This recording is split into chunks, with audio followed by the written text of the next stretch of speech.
Hey friends, it's Carrie again from Stretch Tea. We're going to do some guided journaling today. So get a pen, get your journal, get ready. We're going to do a little bit of work on our life renovations. Now, yesterday we talked a lot about how your conscious mind and your subconscious mind talk to each other. Your conscious mind has the ability to reason. Your subconscious mind just works. It just acts and it does not reason. So the two have to work in tandem. They have to work together. The problem is that your conscious mind can make decisions based off of things like fear and worry and limitations and our pasts and the problems that we've had in our entire life, and then can send messages to the subconscious based off of that, based off of fear. And the subconscious just assumes that it's true. So the subconscious will act according to what you've told it. So if your conscious mind is telling you you're not good enough, then your subconscious mind is going to say, well, I can't do that thing because I'm not good enough. And then it just won't do it because it takes the truth and it goes from there. Yesterday, I gave the analogy that the conscious mind and the subconscious mind are like a trainer and a dog. Now, you could have the trainer and the dog that are really good, like at the agility course, right? So that the trainer has trained the dog to do all the wonderful things, and then you send the dog out and it goes up the ladder and down the seesaw and through the thing and around the cones and in the tunnel, and it makes it all the way to the end, and it's excited and happy and everybody's great and you win the thing, right? You get a cup of something. So that's wonderful. That's like if all's going well in the world. But most likely, you don't have the dog that can go through the agility course, right? If you have pets, you know what I mean. We all have the dog that like jumps on people even though it's not supposed to, or is scared of squirrels, or like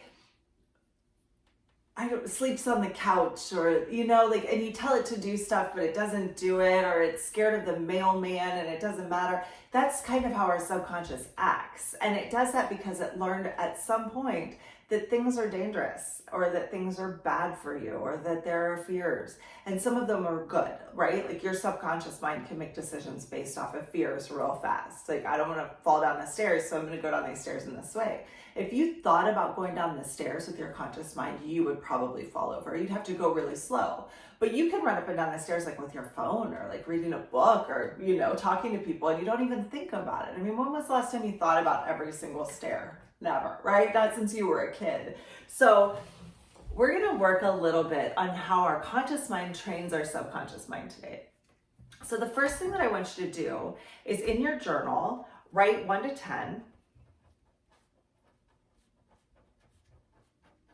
And I want you to list 10 obstacles that are external to you, right? 10 things that are in your world that are not you, that are getting in the way of you living your best life, right? So right now, I mean, for many of us, it's we're under lockdown, right? So part of number 1, I can't go to work today. Can't go to work. Can't take the train.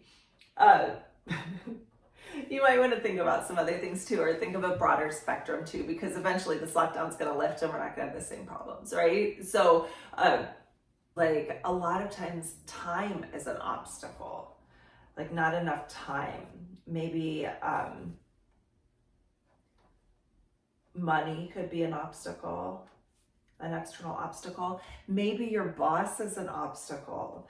Maybe your kids get in the way, they're an obstacle. Maybe you have an external obstacle, like your car doesn't run right, or you have to take the train to work sometimes, or maybe you can't get where you want to go because it's too expensive. So these are like the external obstacles. So list as many as you can. Okay, do that right now. If you need to pause the video, go for it. And if you have any questions about it, go ahead and write those down in the description below. Okay? I'm going to get my old life renovation journal.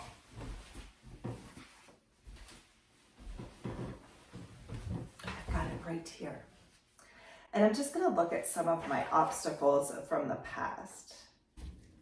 Okay, so one obstacle that I had written was that I had this woman working in my studio who was always kind of on my back. So I put that as an obstacle. Like, how do I deal with her in the best way? Another obstacle I had was the appearance of my studio, like the actual appearance of it. and then writing affirmations. Now, I can tell you guys what's really interesting about these things. Like this was, let's see, this is 2 years ago. Less than 2 years ago, like a year and a half ago. Since that time, that woman very easily moved on. She just stopped getting clients, and then she moved. I mean, it wasn't that she was a terrible person. It was that our personalities didn't really work together. And so it just got to the point where she just, stopped having clients. Like people just stopped coming in to see her at the studio. It was kind of amazing. And I was able to let go of her very easily in that sense because I was working on my own affirmations. Now, also another one was like the appearance of my studio. It's also very funny. They ended up doing renovations on the bathrooms and had to go through the wall of my studio. And so during that time, I haven't thought about this. It's amazing, actually. I spent some time in a different studio, and while I was gone, the maintenance people resanded my floors and polyurethane. I mean, the floors looked amazing. They painted the entire thing. It was like a whole new place, and I didn't have to pay a cent for it. It was kind of amazing. So the whole appearance of my studio changed like on its own without even me having to do anything, except, move to another place and move back. But that doesn't mean that like I magically created these things, although sometimes you put things out into the universe and it just happens. But I didn't get in the way of it either, right? And that's where this conscious mind, subconscious mind thing comes into play. If you get out of your own way, then your subconscious mind can do the work, and then everything else just happens kind of on its own, right? On its own time. So you've written down some external obstacles. Now I want you to write another 10.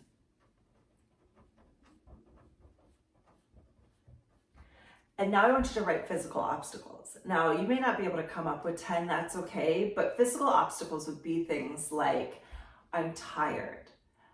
I have type 2 diabetes. I need to lose 15 pounds. I can't get up and down off the floor. I have back pain. I'm not sleeping well. Like things like that. Okay, so this would be like physical constraints on yourself, like things that in your physical body, in your like skin, what are the things that are holding you back from living your best life? Okay, like right now, I can tell you, I had a terrible cold, a virus of sorts in December, and ended up in the hospital and had trouble with my lungs, which I, can't wait for that antibody test, just saying. I still have trouble breathing. So my lungs have been my biggest physical constraint. So that will be the thing that I'll work on now is like, how do I get my lung capacity back in the way that makes me feel really good and breathing normal every day, which would be awesome. So my lungs, of course. Some of the other physical constraints is that like I just don't feel like I'm getting enough cardio exercise because I'm at home all the time and being outside is tricky. So I try to get out and run, but that's tough. So go ahead and write those things down. This could also be like you're not eating well, or you're sitting around too much, or whatever it takes. Like go ahead and write it in there as your physical obstacles. And again, if you need to pause the video, go ahead and pause it, write them down. All right, and now the last group, again, write 1 through 10. And now I want you to write down 10 mental challenges, like your mental obstacles. So this isn't just your physical body or your external world, but these are the things that your mind tells you. What are your mental obstacles that you're dealing with right now? Like for instance, in mine that I wrote before, one of my big challenges mentally was that I can be a little bit fearful avoidant when it comes to relationships. So my fearful avoidant attachment style is a mental obstacle. Even being attached to that is a mental obstacle, right?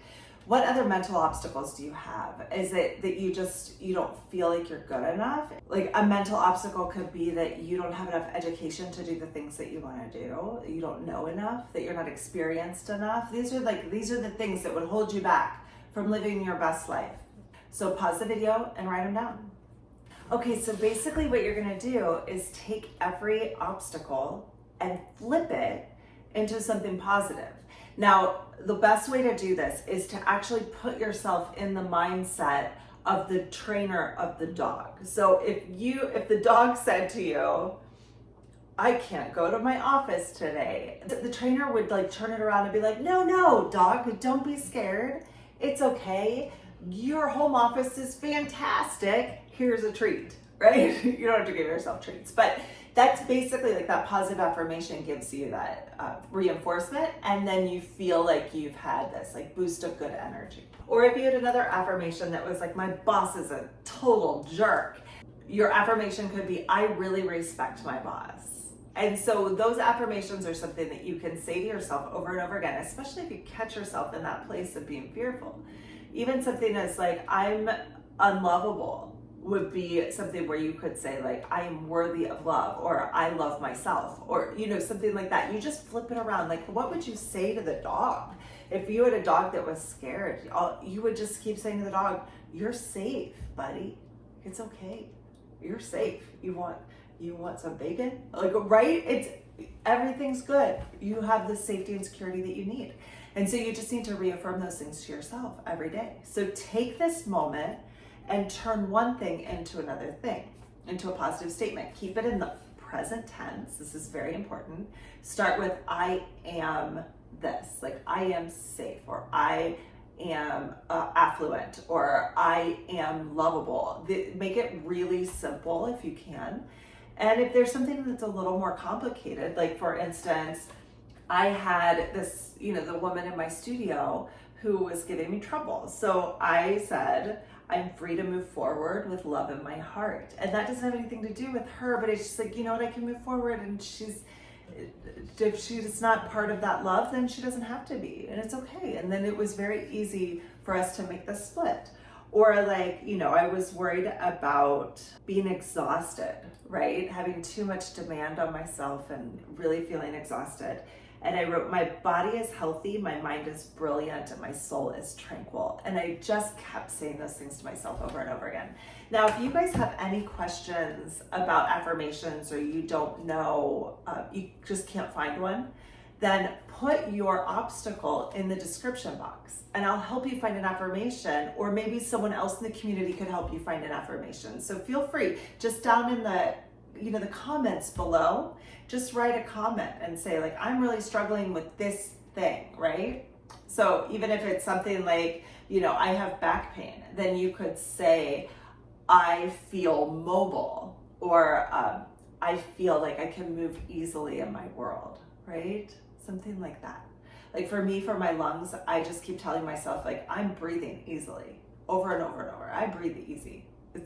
That's it. Or like, I sleep enough, or I get done what I need to get done every day, right? Just make it simple, make it easy, and just transfer from one to the other. Now, just for a few days this week, make sure that you read over these affirmations a few times. Don't just write them and put them away, although that might still work for you. Try to read over them a few times a day, and maybe even put some of them, like the most like in your face ones, put those in a place where you would see them often. Like sometimes I'll write them with a dry erase board on the tile in my shower, because it'll, you can always wash it off, but it'll stay up there for a while. And then when I'm in the shower, and how you have like the shower thoughts, right? Like every time I'm in the shower, it's like I'm solving the world's problems or my own, or you get into arguments or whatever. My brain goes nuts when there's water around. So if I have those affirmations written in the shower, then I get a quick reminder like, oh, right, get those negative thoughts out of there and put in the positive ones, because I got to train this dog to go up the ladder and down the thing and through the tunnel and around the cones so that it can win the cup, right? All right, friends, that's all I've got for today. Make sure you chime in later, because we're also going to do a meditation. We're going to have a diet challenge too. And of course, stretching class 6 days a week, either at 9 a.m. or 11 a.m. They alternate days. So it's Monday, Wednesday, Friday at 11, Tuesday, Thursday, Saturday at 9 a.m. That's all Central Time. And then this week, I did a Saturday night tarot card reading for Life Renovations folks. So you guys can check that out. And I'll probably do another one this Saturday, but it's Saturday night. So it just kind of depends on how I feel. All right. Okay, friends, I'll see you soon. Bye-bye.